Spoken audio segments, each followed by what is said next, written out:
We can answer our own questions about what might be going on is the cornerstone of our practice in psychology and psychiatry.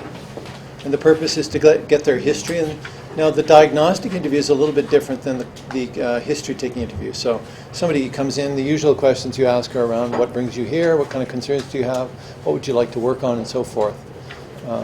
Then we get into collecting information about their history. It's more interactive, where we're saying, tell me about your school history, tell me about your family history, your relationship history, your whatever it might be, developmental history. When we get into this, it's a more formal kind of process. So I announced to them or advised them that things are going to change. We're going to be asking a lot of questions in a very specific kind of way.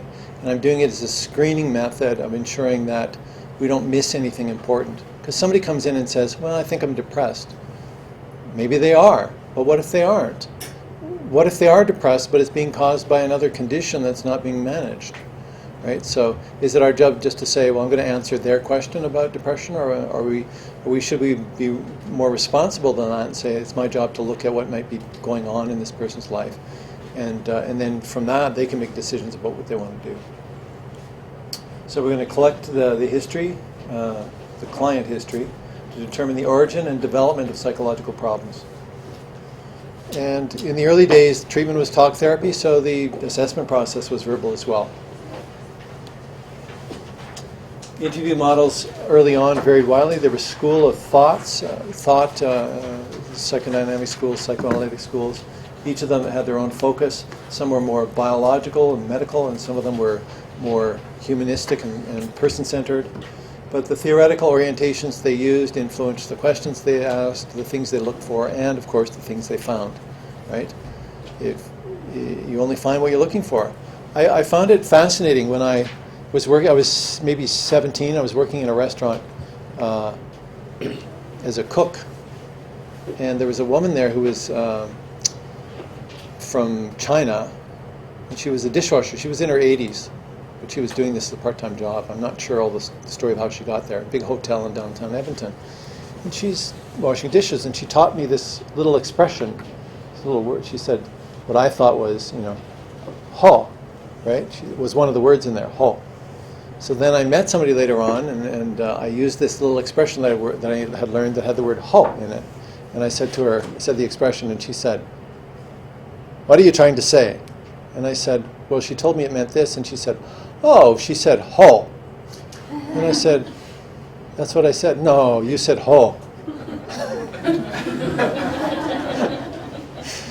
The placement in the mouth makes a difference. It means different things if you say ho in the front of the mouth versus ho in the middle of the mouth. And that's totally different from something that's said in the back of the mouth. Ho, ho. If you say ho, that's different than ho. Right? I had no idea. To me, they're all the same. And none of them mean that other thing you're thinking about. I think it's Santa Claus here, right? Ho, ho, ho. So, anyhow, the point is, if you have only a set of lenses to look at things from a certain perspective, you're going to miss stuff. You're going to think you're seeing this when in fact there's other stuff going on there. So be aware of the theoretical orientations that we're bringing to the work that we're doing. And that's why I want you to be really aware. And I hope you come away from this feeling like you learned about the DSM, but you weren't indoctrinated into the DSM. I hope you come away feeling like you're still an autonomous professional who has some authority about how to use this tool, recognizing some of its strengths, some of its weaknesses, some of its the capacities that it has to help, and also the potential it has to cause harm, advertently or inadvertently. With child and youth clients, historically children weren't much involved in the treatment. In fact, some of the early recorded treatments, the therapist talked with the adults, and then the adults provided the intervention, the parents or whoever they were, and the therapist and the child never met. We've come a long way since then. I would certainly encourage you to involve the children or adolescents in the interview process. You may in fact, I usually have them both together. Sometimes I'll separate out the adolescents. And sometimes when you're doing diagnostic work with adults, it's important to have spouses or other reporters in the room because, as you know, we don't all see the same thing. I certainly have a different view of who I am than my spouse does, strengths and weaknesses, right? I say, well, those kind of traits in me should be endearing, not annoying. But the reality is, they don't come across that way. I find them endearing. So we have to involve them. These are some of the interviews that we use. Mental status exam, which is just looking at some neurological functioning, some kind of key areas of cognitive and fine motor and so forth. Unstructured clinical interviewing, that's what we did in the early days, where people just kind of leapt in there with their theoretical model and kind of dug around for a bit. Then we have the structured clinical interview, where people started to formalize it. We talked about the SCID, that structured clinical interview for diagnosis. It was really strict and structured. At this point, if you got this answer, it told you to go to page 27. You got that answer, you continued on to the bottom of the page or the next item. And the semi-structured clinical interview is kind of a hybrid. Unstructured ones are flexible, responsive, but you have to know the content well. They're idiosyncratic, could be narrow scope. This is where you see people saying, I went to see a psychiatrist, he diagnosed me with depression, took him about 10 minutes. We took our child to see a specialist, he diagnosed him with ADHD, took him about 10 minutes, right? And I've had situations where I'm disagreeing with somebody's diagnosis and I ask them, how long did that person spend with you? And they say half an hour, and I say, how long did we spend together? 3 hours. 4 hours, 5 hours, whatever kind of process we're going through. Say, so which one do you trust? Which one do you think was more thorough? Well, yours was. Okay, so let's think about that as we're moving forward. Clinicians, we can't get away from our own idiosyncratic approaches, but you want to try to be as balanced as possible when you're going about this. Roger's talked about the risk that when you're too idiosyncratic, you miss underlying disorders entirely. That's the missed diagnosis. There's misdiagnosis. You diagnose something that's not there. The missed diagnosis is when it's not even on your radar. You don't ask about it or locate it. Structured clinical interviews started in the 1970s. Were used mainly for research on population prevalence rates of certain kinds of conditions. They're helpful for that. They become less helpful in clinical practice. They're used to increase diagnostic reliability, but of course the more rigid they become, the less useful they are for the person who's sitting in front of you right now. And computer-administered ones are available, still remain available, although I'm not aware of any computer-administered ones that are currently being renewed. It seems like the money that they thought was to be made on them is not there. They're mainly used for research. The challenge of some of these structured interviews that are useful in research is that if you're simply just using it like a checklist to say is it present, it doesn't tell you anything about diagnosis specifically because it doesn't talk about why the symptom is there, right? We talk about concentration problems. Why would that be there? Russell Barkley, anybody familiar with his version of ADHD? He talks about it as an executive function disorder, right? Well, if you look through the DSM, if you have ADHD, you have an executive function problems, right? If you have depression, you're usually going to have executive function problems. If you have psychosis, you'll have executive function problems, and on and on and on. So that alone is not diagnostic. It's just one of the features of it. So I say the best of both worlds is the semi-structured clinical interview, where you have a framework that you can trust and rely on. You work your way through things so you don't miss anything. It's like taking that trip through the house from one room to another. You do the tour, you come out, you've done a full tour, you're done. But it doesn't lock you in. There's a lot of freedom and responsiveness as you go through it. The clinical interview is seen as the gold standard for psychological and psychiatric assessment. I don't think we want to lose that. But in the context of assessment, we should be thinking about assessing as more than testing, and assessment is more than clinical interviewing. If that's the only tool you have, you could be missing a lot. So you want to be looking at multiple sources of information, and you want to kind of combine that information to make sense of the person and what's going on for them. Many published interviews they don't cover everything in the DSM, and yet they still take a lot of time. They can be incredibly inflexible. So, the SID-5, this is it's a screening interview for diagnosis with the DSM-5. It's a tool to help you review all major sections of the DSM, including the key diagnoses, help identify areas of concern that may require further diagnostic investigation, and reduce the chance that you'll miss diagnoses. So, besides the manual, which gives you an overview of how you should be handling the interview and what it is, the process we're engaging in, this is the record sheet. So this is where you're recording your kind of key decisions. So the summary on the front page allows you to record any previous diagnoses, the lifetime at the bottom, the primary diagnosis, and secondary diagnoses. And then within that, you'll see basically a major letter and associated to it a heading, so depressive, bipolar, anxiety, trauma, stressor, each of the categories. They don't map entirely onto the DSM categories. Some of them I've broken apart, and some of them I've condensed together. And then within those, you'll have kind of screening items for depression, for impulsivity, for anxiety, for obsessive compulsive, and so forth. So you're going to go through and use this as a record of, did they get a clean bill of health in that area, or is there something going on? So this alone is not going to diagnose anybody with anything, but it's going to let you know if you're in the right ballpark. You're going to say, well, there's something going on in the anxiety disorders area. I'm not sure what it is yet. That's what we have to do day 2. That content is to dig down deeper to differentiate what might be going on. Now, some of them you're less likely to have to inquire about. If there's no signs of dementia, you may just ask a quick screening question, or it may be clear from the start with your information that there's no signs of that happening. So that is a 4-page document. The next document that you're going to need is the actual interview. So I developed this because people kept saying I would demonstrate using that, and they'd say, oh, I'm trying to keep up with the questions you're using. So I actually sat down and I wrote out possible questions that you can ask, ones that are either my favorites, or I think ones that are helpful at getting at information. You don't have to be locked into these, but there's a reason why they're worded the way they are. So I'd encourage you to stick to this wording until you feel more comfortable with it and become knowledgeable about what it is you're looking for. But the process we're doing when we're going through this is in stage 1, which is the screening, we're looking at diagnostic considerations.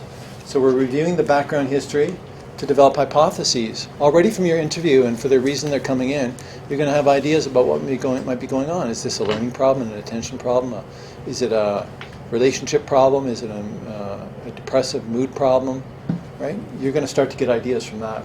So the diagnostic screen helps you open doors where you have hypotheses and say, oh, this could be what's going on, but also close some doors. My only sort of caveat or suggestion to you is be careful with closing doors, especially based on them responding to a question, yes or no, because you need to be assured that they're understanding what it was you're asking when they said yes or they said no. So just because somebody says yes doesn't mean it's a yes in what you're looking for. And because they say no, that's not a problem for me, doesn't mean it isn't a clinically kind of relevant situation. Think about this. You ask somebody, is drinking a problem for you? And they say, nah. But if you were to ask other people in their lives, a second question, you'd say, has anybody ever told you they think your drinking's a problem? Oh, my spouse, my children do it all the time. Well, I don't think I have a problem, right? So who gets to decide whether it's a problem? Well, we have certain clinical guidelines that we can follow in determining whether something might be too severe, and that we would call it a diagnostically relevant for substance use and call it a disorder. But are we going to let them decide whether that's problematic or not in those situations? Some situations, yes. Some situations, no. And I think you need to at least know what you're dealing with and have the facts. There's also current snapshot, how are they doing right now, versus lifetime. This is really important. If I don't do this properly, I'm going to misdiagnose somebody. So somebody comes in and they have, oh yeah, I'm down and depressed most of the day, nearly every day. Yes, I'm having some sleep problems, some concentration problems. And all the other 9 symptoms, there's no other difficulties that are significantly impairing. So we would look at that and say, okay, looks to me like it's maybe an adjustment depression, what might be driving it, or it's I'll just call it unspecified or other specified depressive disorder, right? Well, what if you're seeing them a month after the earliest onset and they actually had conditions worse a month ago or 2 months ago, and it's actually attenuated? In fact, what you're looking at now is a major depressive disorder in partial remission. Those are 2 different kinds of clinical pictures. So if you don't look over time, you're going to have a different impression of what might be going on. So that's why it's important to ask, have you ever had this happen? Is this happening currently? Right? You want to look at current and lifetime. And when we say current, it's not necessarily just today. Depression is over the past 2 weeks. Right? Some of these you've seen the thresholds are 1 month, for separation anxiety disorder, or for many of them it's 6 months. For the substance use, it's 12 months.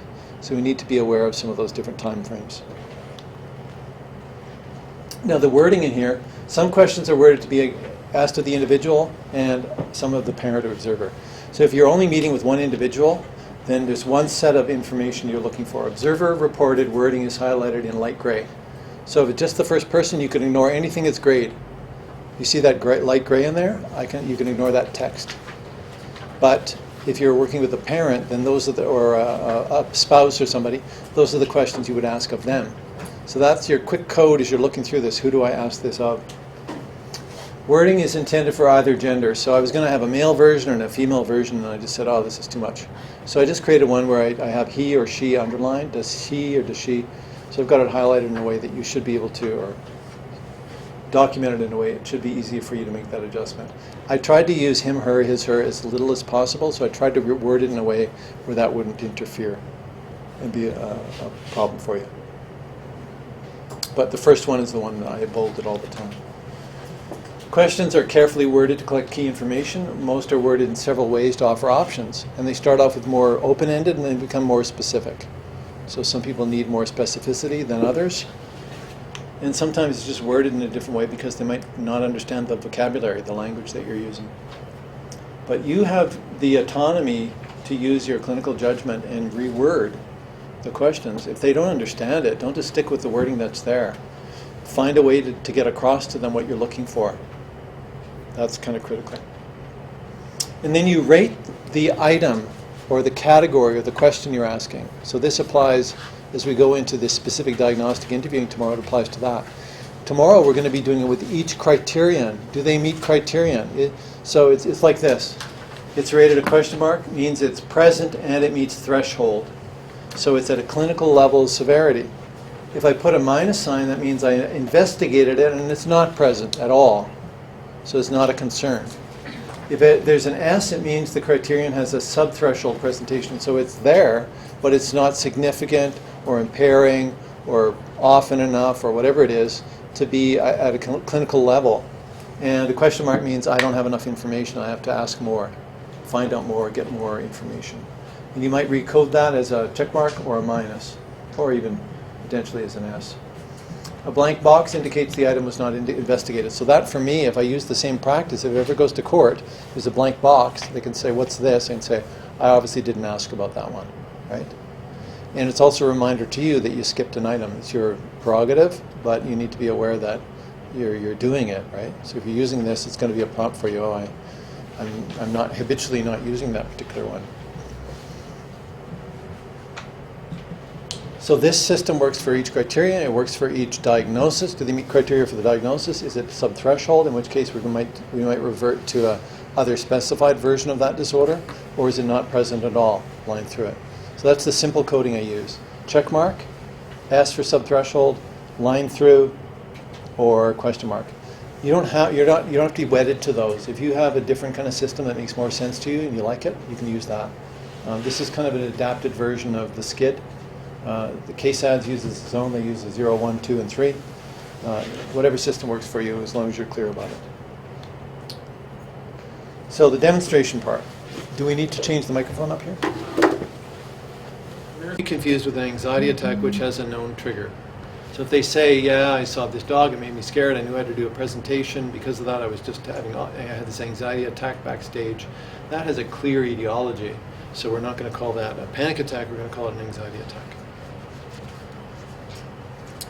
Selective mutism, was there ever a time when you stopped talking to people in certain situations? So in this case, I don't ask the present, because if they're not talking, I would notice it right now, right? People would be reporting it, they're not talking to me. So we're asking, was there ever a time? And sometimes that kind of wording can get current and lifetime in one single kind of magical question. Traumatic event, has anything traumatic or disturbing ever happened to you? That's directly experienced. Have you ever had something terrible happen to you, a time when you were injured or almost died and you could not seem to stop thinking about it? How about seeing someone else die or learn about somebody else being harmed and you could not seem to stop thinking about it? So I added that part in there to stop the rumination or the kind of being locked into it. somehow it's kind of got a hold of them and they can't seem to let go of it. Attachment is not asked directly of the person. Does she have trouble, we would ask, connecting socially? Does she accept comfort when distressed, or is she overly friendly with strangers? Or is he socially inhibited, uninhibited, either physically, personally, or emotionally? For stressor and adjustment, so let's say you have some symptoms of anxiety, you have some symptoms of depression, this helps you to understand if there's anything in the background. Has a significant event or experience led to changes in the way you feel or act? It's a very broad, open-ended question. Number 2, if stresses in your life led to changes in the way you feel or act. So you can use either one of those. You may continue if the first one doesn't work onto the second, or you may, if you get the answer from the first one, you don't have to keep going. And the third one is, have significant events or stressors ever had a significant effect on the way you felt or acted? So we're already through 3 chapters of the DSM there. As you get good at this, I find that somebody who doesn't have through this, let's say a learning disability assessment, I can get through this kind of interview in 20 minutes or so. So it can go very quickly. And I've screened for all of these things, and I can feel confident as a professional I've done this. If there's, more starts kind of being flagged, you might be looking at 45 minutes to an hour. But you can still get through a lot fairly quickly. And some people are slow responders, they're going to need more time to reflect. Some people need more clarification. And if you have more people in the room, you may have a couple of parents having an argument about whether it's present or not. And that's going to slow you down as well. But it's important to keep them focused on what you're doing, what the goal is. Just screening right now. So obsessions and compulsions is the 2 parts, 1 and 2. Do you have troubling thoughts that come into your mind, you cannot seem to stop thinking about them? If they say yes, then you follow that up. Do you feel like you have to do something or think something to neutralize those thoughts and get rid of them? And similarly for thoughts that come into your mind, you could not stop thinking about them. That's the lifetime one. So current and lifetime. Compulsions, this is the second part of OCD, is the behavioral part. Do you ever find yourself repeating actions over and over and you can't seem to stop yourself, such as counting things repeatedly? I give them examples, because otherwise you'll get people thinking about, like I'm always rechecking my math to make sure it's right. Things like that. So, such as counting things repeatedly, retracing your steps, touching things in a certain way, turning things on or off, or washing your hands repeatedly. And usually that last one, they'll go, oh, you're talking about the OCD thing. When they hear the hand washing one, that's kind of a trigger for most people. No, that's not an issue for me. But other people say, yeah, I think I check things maybe a little too much. So then you can, that's something you want to investigate a little farther.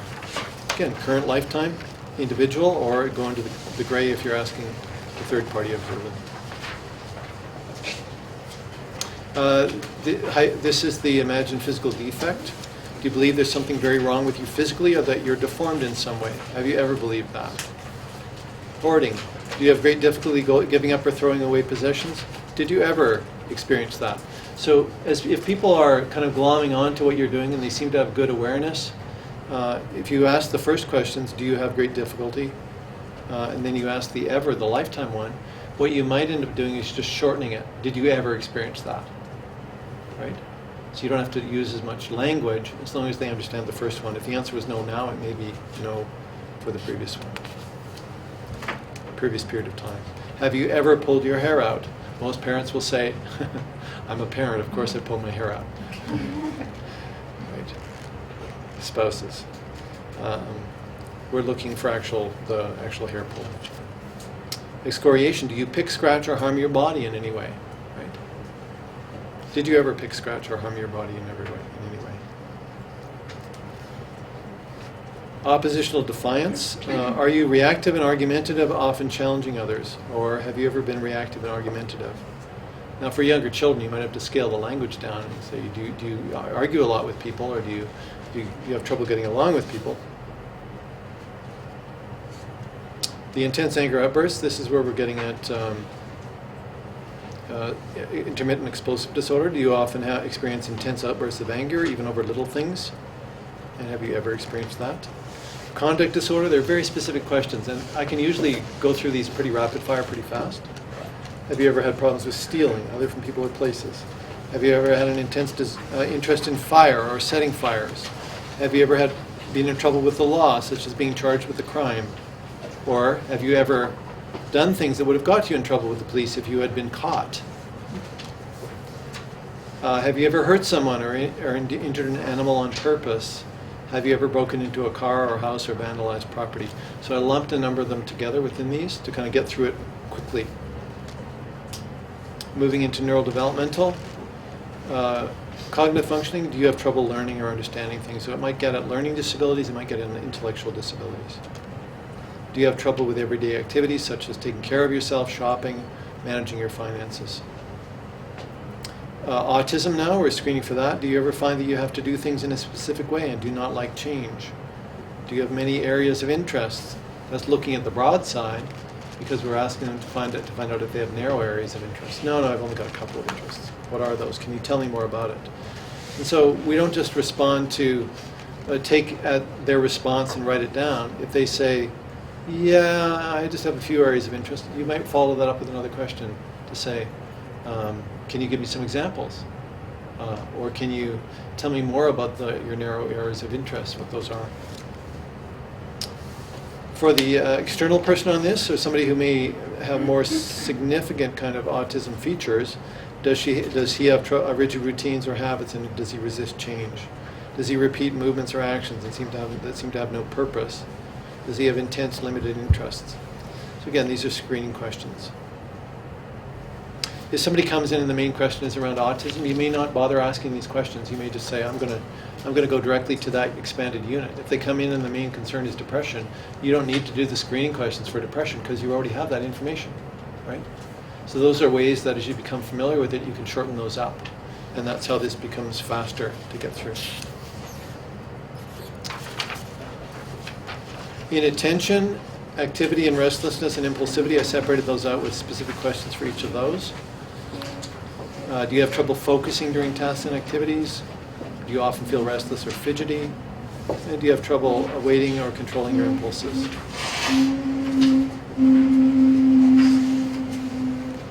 When it comes to language, I asked about two areas. Are you able to find the right words to say what you want? Or do you have trouble, ever have trouble understanding others? Speaking to others so they can understand your ideas? And then do you ever have trouble speaking to others so they can understand your ideas, right? Current, past. So are you able to find the right words to communicate things to people? And do you ever have trouble speaking to others so they can understand your ideas? Receptive language, are you usually able to understand what other people say to you?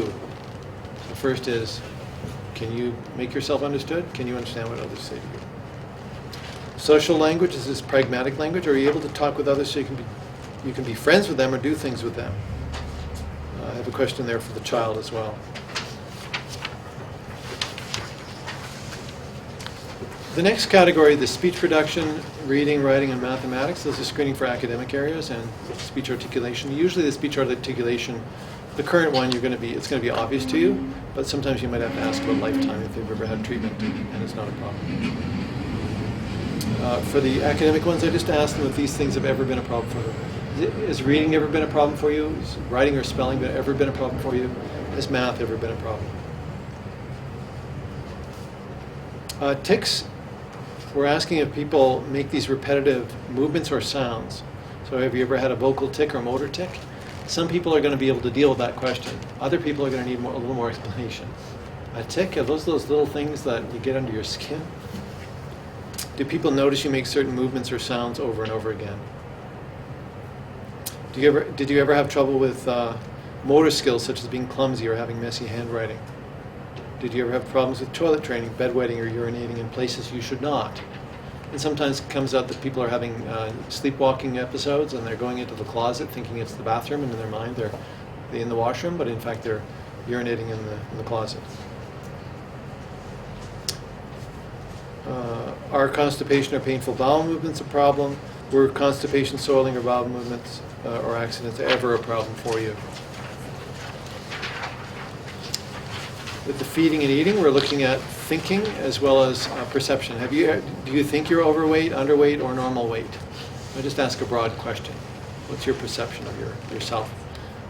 Has your doctor or anyone else ever told you they thought you were overweight or underweight? So I want to get what kind of things people are saying to them. This one here, most people kind of look at you funny. Have you ever eaten things that are not considered food? Like, huh? What? What are you talking about? Why would somebody do that? But for somebody who does have pica, you're going to get a clear answer from them or from other people. For the third party one, I'll ask them, has she ever eaten non-food substances like erasers, paper, hair? Just give them a few examples and then you'll hear from them if something's going on. When I teach this course, people don't like this next item. Do you ever swallow food and then bring it back into your mouth and re-chew the food before swallowing or spitting it out? Oh, why do I need to ask that? Well, your job, you're a professional. It may be uncomfortable, but I think it's important to ask this. You would be surprised when you find the person who says, yeah, I do that. I never told anybody about it. Is there a problem? You know? If you don't ask, who's going to ask? Who's going to ask them? How are they ever going to know about this? How is their intervention ever going to happen? One of the people that trained me said, you may be the only professional who ever takes the time to ask these things or investigate these things in their entire life. So if you don't do it, the opportunity might be lost. And they could, in fact, be under a great deal of distress because of that one thing going on for them. In this particular one, I've had a few adults who've responded to this. Everything else looked very normal in their lives, but this was going on. Right? Is that a problem? Sure, it can rot your teeth. It can certainly cause dental damage. It can cause damage to the esophagus. So we want to take this one seriously. I try to word it in a way where it's not too revolting, but most people just say, "Ooh, who would do that? That's gross." Right? That's a natural response. But we also don't want to present it in a way where we say, I'm going to ask some questions, and this next one is probably not, As soon as you start doing that, you're setting it up to say, if you answer yes to this, you're weird, and they're not going to tell you the truth. So you need to be open and say, I know these may seem like unusual questions, but they're important for me to ask. Have you ever reduced your food intake for any reason? Have you ever done anything to purposely lose weight to prevent yourself from gaining weight, etc.? Binge eating. Do you have trouble with overeating or binge eating? It's purposely worded quite vaguely because you want to get their sense of what might be overeating, and it's your opportunity to discern which is a problem. How many hours do you sleep at night? I actually have a spot on the form where you can write the number of hours. It's on page 2. Total hours sleep. So we're looking at typical, right? When things are working fine. How many hours would you prefer to have if you had the opportunity? That's kind of a question I'm starting to ask more now because people aren't getting enough sleep. How many hours do you have sleep? Do you need to feel rested, is what I said. Have you ever had problems with your sleep? And then insomnia. Do you have problems falling asleep or staying asleep? Do you have trouble finding yourself waking too early in the morning? Do you seem to need more sleep than others? So moving on through to hypersomnia. Narcolepsy, this is when they have sleep episodes they come on very fast. It's a distinct urge to kind of nod off, and they can't fight it. So the question is along those lines. Do you find that you become intensely tired and fall asleep unexpectedly several times during the day? So there's kind of these episodic things. This is different from the parent coming home from work, putting their feet up on the couch, and next thing you know, you're out, right? Or the student who's been putting in too many late nights. You're gone. My sister used to do this all the time to me. She would say, I saw this great movie on television. She'd start telling me the plot, and then she'd say, and then I fell asleep. So I wouldn't find out what the ending was. What? You're not going to tell me how that ended? Well, I don't know. I fell asleep. Please don't tell me these stories. You're setting me up for failure here.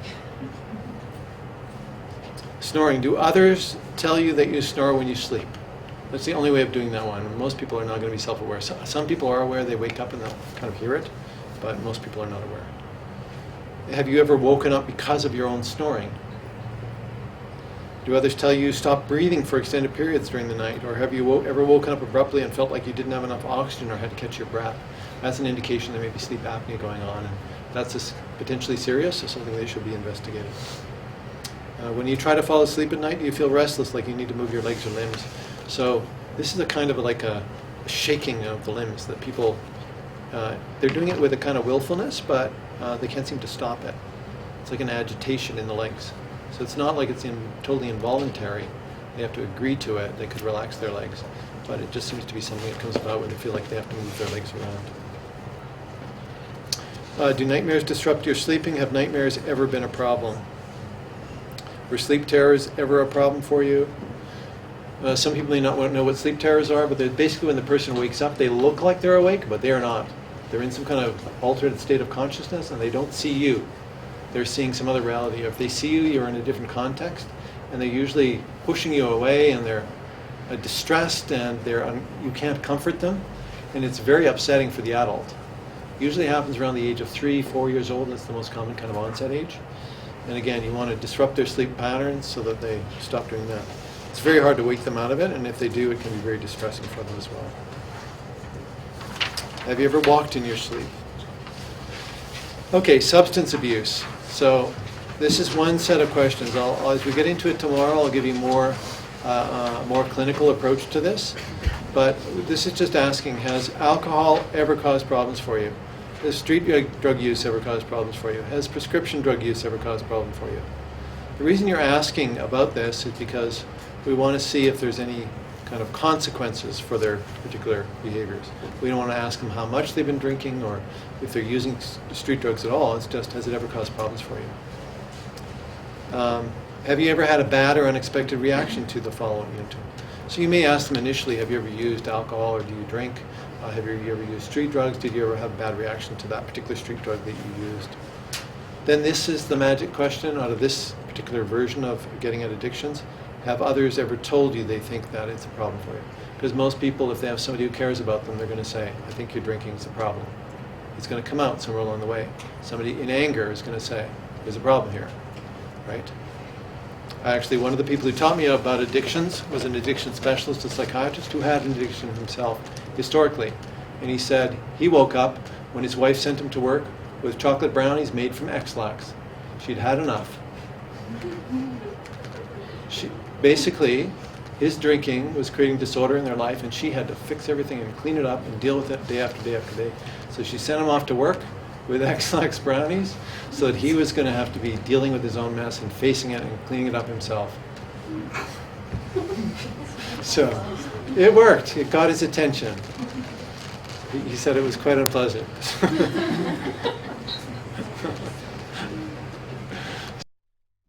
Anyhow, he became an excellent addiction specialist, ran a major clinic in Ontario, and he said the majority of the addictions that they treated were prescription drug addictions, not the street drugs and not alcohol, prescription drugs.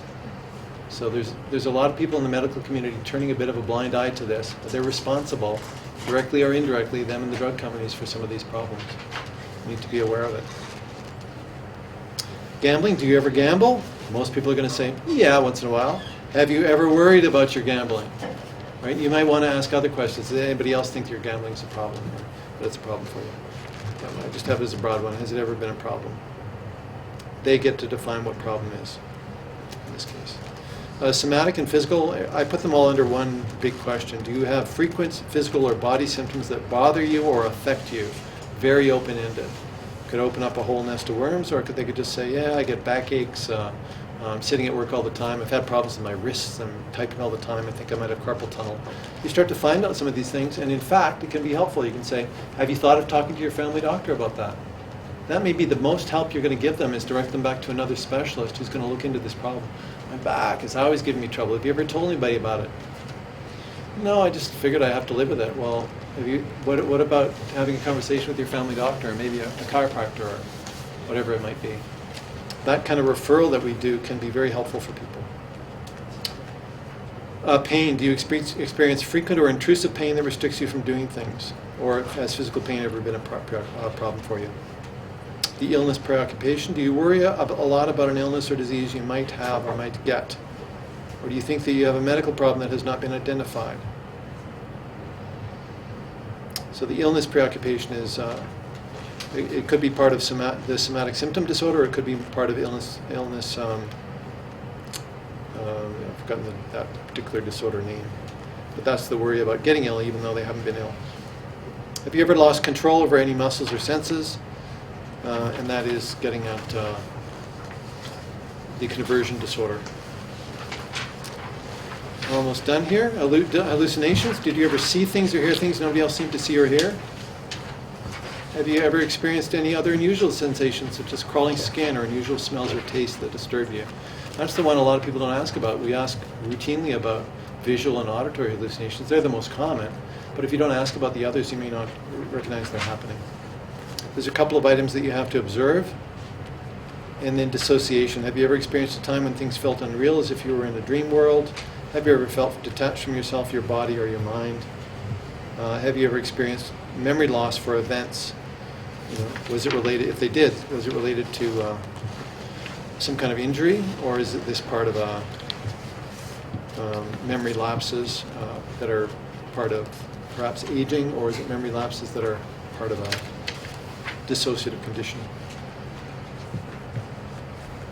Okay, personality disorders. You don't just ask them, do you have a personality disorder? And most people are going to say no, unless they've been diagnosed, which they would have informed you already. So we ask questions like, do people tell you you're a rigid thinker? Do you like to break rules or think that rules are only for others? Do you think that rules and order are important? Do you think you're special or important? Do people tell you that you're intense and emotional?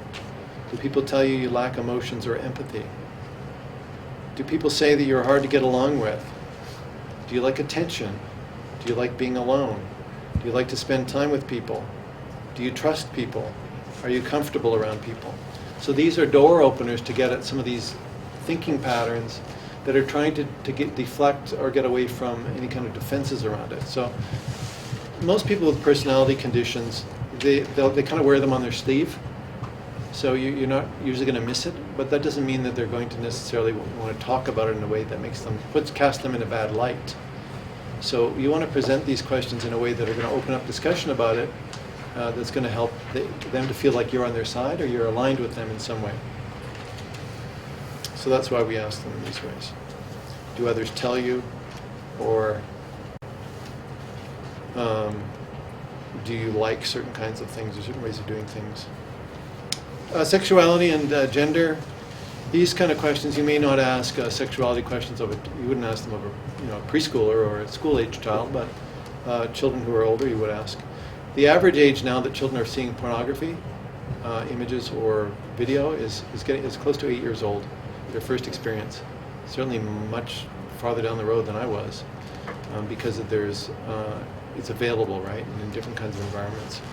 So they may not understand what these represent, but it's important to know that that may be an experience. That may be different from sexual experience or exploration. But by the time they're teens, once they're past puberty, we'll start asking these questions. And I usually ask them when they're on their own with them. Just say, I don't want you to feel uncomfortable. I want to make sure I ask these questions.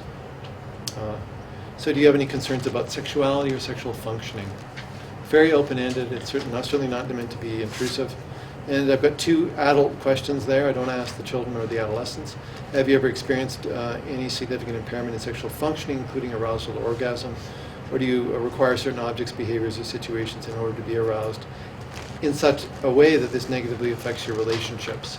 So you're getting at the paraphilias, but only if it affects their relationships. So you're not forcing them to talk about it. You're just saying, hey, do you have these kinds of things that end up getting in the way?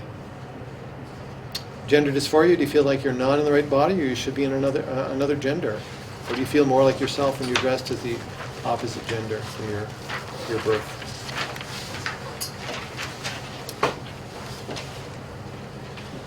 One of the things we look at with the delirium, dementia, amnesia, and cognitive disorders is a decline in functioning. So there's a certain level of functioning and we're looking at decline happening. So the questions are around deterioration, loss of function, loss of capacity. Have you noticed a rather sudden deterioration in awareness, abilities, or functioning? That can be asked of anybody, the individual or a third party. Have you ever noticed a loss in abilities or skills? You can ask that of the individual or of a third party. So I have a range of those there, which I won't actually read out for you. The Z codes here. How do you get along with important people in your life? You're looking at relationship problems. There's a few questions around neglect and abuse. Child, do adults in your life respect you and take good care of you? Child, has anyone ever touched you in a way that made you feel uncomfortable or made you touch them when you did not want to? Now, I will tell you, I usually have a hierarchy, so I don't leap right into the sexual touching or inappropriate touching. What I do is I'll start off by asking them, has anybody ever called you names or said things to make you feel bad or to hurt your feelings? Right? Then the next one is, has anybody hurt your body in any way? And the next one is, anybody ever touched you in a way that made you feel uncomfortable, or got you to touch them in a way that made you feel uncomfortable? So kind of working my way into it. It's toward the end of their interview, so you've had all the clinical history, you've got rapport, and hopefully it won't come across as too much. Some people will still be offended by you even asking this question, but there is a bit of responsibility there as professionals. If there is sexual abuse happening, if we never ask, we may never get the answer. They may never disclose, or they may disclose decades down the road. It's not a pleasant situation when they say yes, and there is something that's happened, but parents are thankful in the end that it's come out. I told you, if this ever happened, you're supposed to tell us. Why didn't you say anything? Right? Now they're telling the doctor it's because it wasn't asked in the right way. And a few other questions around work and life stress, these kind of social environment concerns, etc. The medication ones, I think these are probably some of the most important ones and probably rarely asked. Have you noticed a change in your emotions, your perceptions, or your behavior since you started taking medication X? So along the way you should be asking if they're taking any medications. I think I left room here to write medications they might be taking, and then you ask them, have you ever noticed a change in your emotions, perceptions, or behavior as a result of your taking this medication, or your medical condition, your diabetes, or since you were had your brain injury, or whatever it is. You need to find a way to make the questions your own so that you're not robotic about it, and ideally you want to lift it off the page so you're engaged with them. You take notes, you can write them right on the pages there, anywhere that you want to, or you can write it in the big kind of page. Like I said, it takes me anywhere from 20 minutes to an hour to go through this with someone, depending on how much is going on. Any questions about that? Oh, wow. What age would you do this without a parent present? What's the youngest age you would? Yeah. So, I mean, sometimes you have children in the custody of child welfare, and you may end up just doing it with them at a very young age. But I usually, once they're teens, I'll separate them out at the end for some questions. If they're in the younger teens, I'll do that. If they're older teens, I'll ask them, would you prefer to have your parents here? I can do the interview separately. So I'll give them more kind of time.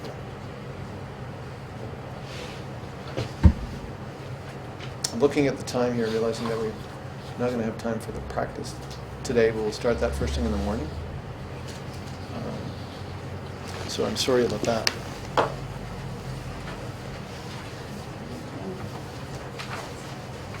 For people who are participating in the learning through the video, I would encourage you to find a partner, somebody that you can practice this with, somebody that you can pretend that they're, say, take somebody and pretend that they're have a certain kind of problem, like a mild depression, or that they have a sleep problem, or just identify in advance, identify an age that they're going to role play, etc.